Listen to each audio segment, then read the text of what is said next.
መስቀል ላይ ያየሁት ፍቅር መስቀል ላይ ያየሁት ፍቅር ይቀሰቅሰኛል ለስሙ እንድዘምር ይቀሰቅሰኛል ለስሙ እንድዘምር መስቀል ላይ ያየሁት ፍቅር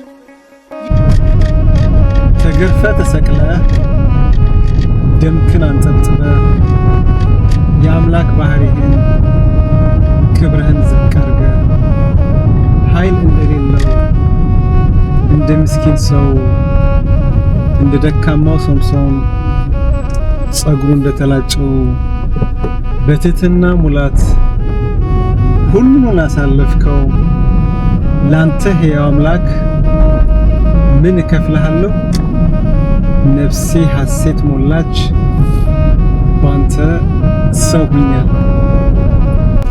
ጤና ይስጥልኝ የበረከተ ጽዮን ዩቲዩብ ቻናል ቤተሰቦች፣ ዛሬ ዕለተ ዓርብ ነው።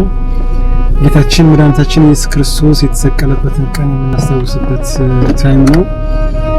እግዚአብሔር አምላካችን ለኛ ሲል ልጁን ጌታን ኢየሱስ ክርስቶስን ልኮ የተሰቀለበት ሞመንት ነው። ይህን የስቅለትን ቀን ለማክበር እንደ እግዚአብሔር ፈቃድ ከዚህ ከስዊዘርላንድ ወደ ቤተክርስቲያን የሄድኩኝ ያው ባለቤቴን አንዳንድ ለዓመት ባል ነገሮች ያዘጋጀች ነው። እሷ ልክ ስትጨርስ ትከተልናለች ማለት ነው። እንግዲህ እንደሚታወቀው ሳጥናኤል አጥብቆ ከሚፈራው ነገር ሁሉ የመጀመሪያውና በቅድሚያ የሚጠቀሰው ስግደት ቀን። ስግደት ላይ ሳጥናኤል ይርበተበታል። አንድም ጌታችን ኢየሱስ ክርስቶስ የተሰቀለበትን መከራ ያየበትን ቀን ነው እናስታውስ። በሌላ በኩል ደግሞ የሰው ልጆችን የድህነት ቀን እናስታውስ ማለት ነው። ስለዚህ ይህ ቀን በጣም ወሳኝ ቀን ነው ማለት ነው። ጌታችን ኢየሱስ ክርስቶስ ከሰማያት ሰማያት ወርዶ ከድንግል ማርያም ለሰው ልጆች ድህነት ሲል የከፈለው ትልቅ መስዋዕትነት ነው።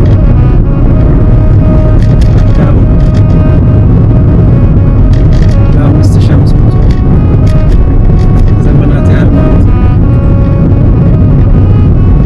በስቃይ በነበረበት ታይም መጥቶ ያዳነው ስለ እርሱ ጥፋት መከራ የተቀበለው ጌታችን ኢየሱስ ክርስቶስ ነውና በዚህ በስደት ሀገር በሚኖርበትም ጌታችን አምላካችን ኢየሱስ ክርስቶስን መከራና ስቃይ ማሰብ የግድ ነው። እግዚአብሔር አምላክ የተመሰገነ ይሁን። በቤተሰብ በልጅ በሁሉ ነገር ባሉ ያኖረን ስለሆነ ያው ይህን ደግሞ እሱ በሰጠን ጸጋ እሱ በሰጠን ክብር ለእሱ መስገድ ለእሱ መገዛት ማለት ነው። መስቀል ላይ ያየሁት ፍቅር መስቀል ላይ ያየሁት ፍቅር ይቀሰቅሰኛል ለስሙ እንድዘምር ይቀሰቅሰኛል ለስሙ እንድዘምር። ይህን አጋጣሚ በማድረግ ስለ መስቀለ ኢየሱስ ክርስቶስ ጻፍኩትን ግጥም አነብላችኋለሁ። በቃ አልችል ብሎ አንጀቴ ይላል አርስቱ። ተገርፈ ተሰቅለ ደምክን አንጠብጥበ የአምላክ ባህሪህን ክብርህን ዝቅ አድርገህ ምስኪን ሰው እንደ ደካማው ሶምሶን ጸጉሩን እንደተላጨው በትህትና ሙላት ሁሉን ላሳለፍከው ላንተ ሕያው አምላክ ምን እከፍልሃለሁ? ነፍሴ ሐሴት ሞላች ባንተ ሰው ሆኛለሁ። ስለዚህ እኛ ሰው የሆነው በጌታችን በኢየሱስ ክርስቶስ ስቅለት ነው። በሱ ቁስል እኛ ተፈውሰናል። እግዚአብሔር አምላካችን የተመሰገነ። አሁን የስግደት ፕሮግራም የሚካሄድበት ቤተክርስቲያን ላይ ወደዛ ነው እያቀናው ያለው። ባለቤቴና ልጆቼ ደግሞ ይከተላሉ ማለት ነው ለእግዚአብሔር ፈቃድ። መስቀል ላይ ያየሁት ፍቅር፣ መስቀል ላይ ያየሁት ፍቅር ይቀሰቅሰኛል ለስሙ ልዘምር፣ ይቀሰቅሰኛል ለስሙ ልዘምር።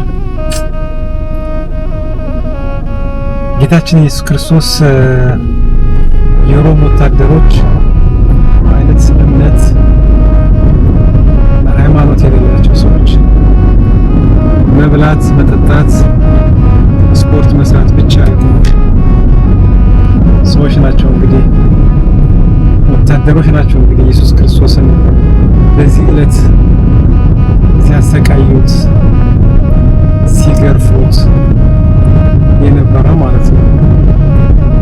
እና ምንድነው የሚል ቅዱሳት መጽሐፍቶቻችን ላይ ኢየሱስ ክርስቶስ ቆዳው ተገፎ በመገረፍ ብዛት ማለት ነው ቆዳው ደም በደም ሆኖ አጥንቶች ሁሉ ነጭ እስኪታዩ ድረስ የሮም ወታደሮች እንደገረፉት ጸሐፍት ፈሪሳውያን አይሁዳውያን አሳልፈው እንደሰጡት መጽሐፍ ቅዱስ ይነግረናልና ይህን መስዋዕትነት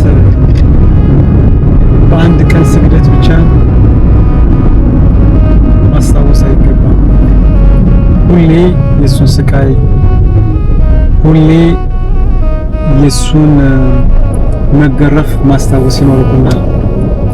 በተለይ ደግሞ ከማንም በላይ ኢየሱስ ክርስቶስ ይህን መከራ የተቀበለ በባህሪው ንጹሕ የሆነ አምላክ ነው። ግን ለኛ ለማስተማር ሲል የተቀበለ መስዋዕትነት ነው።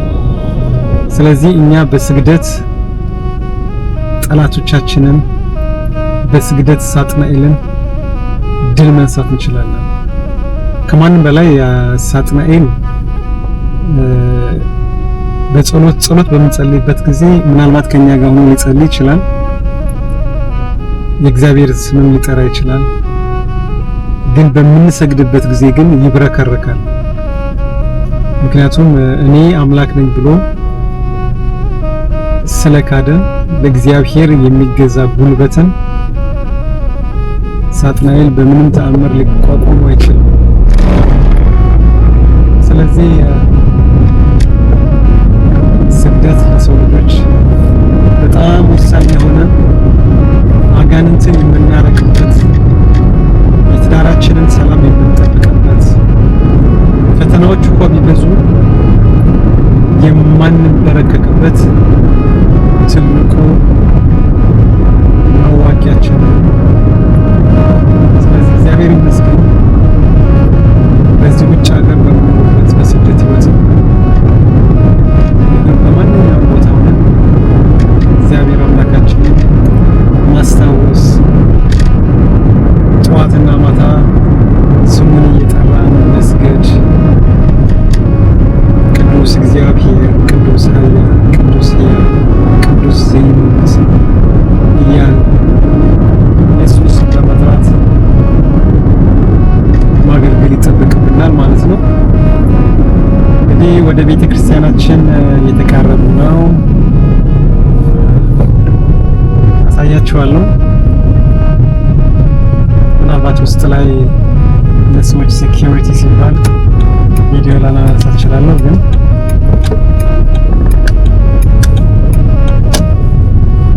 እየቀረበ ነው። This is Mugita from Switzerland.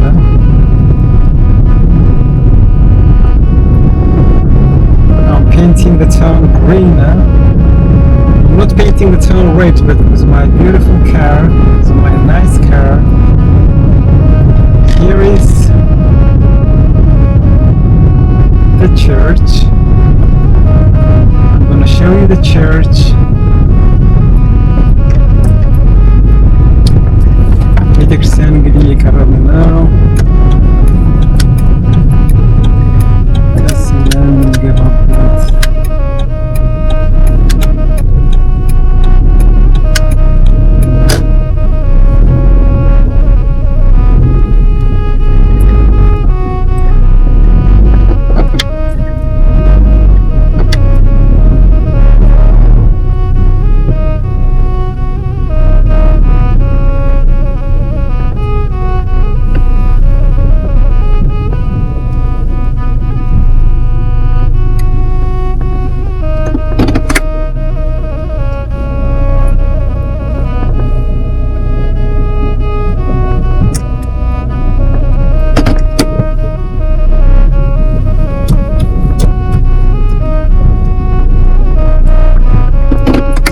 እንግዲህ እዚህ ጋር ፓርክ እያደረኩ ነው።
Take me out.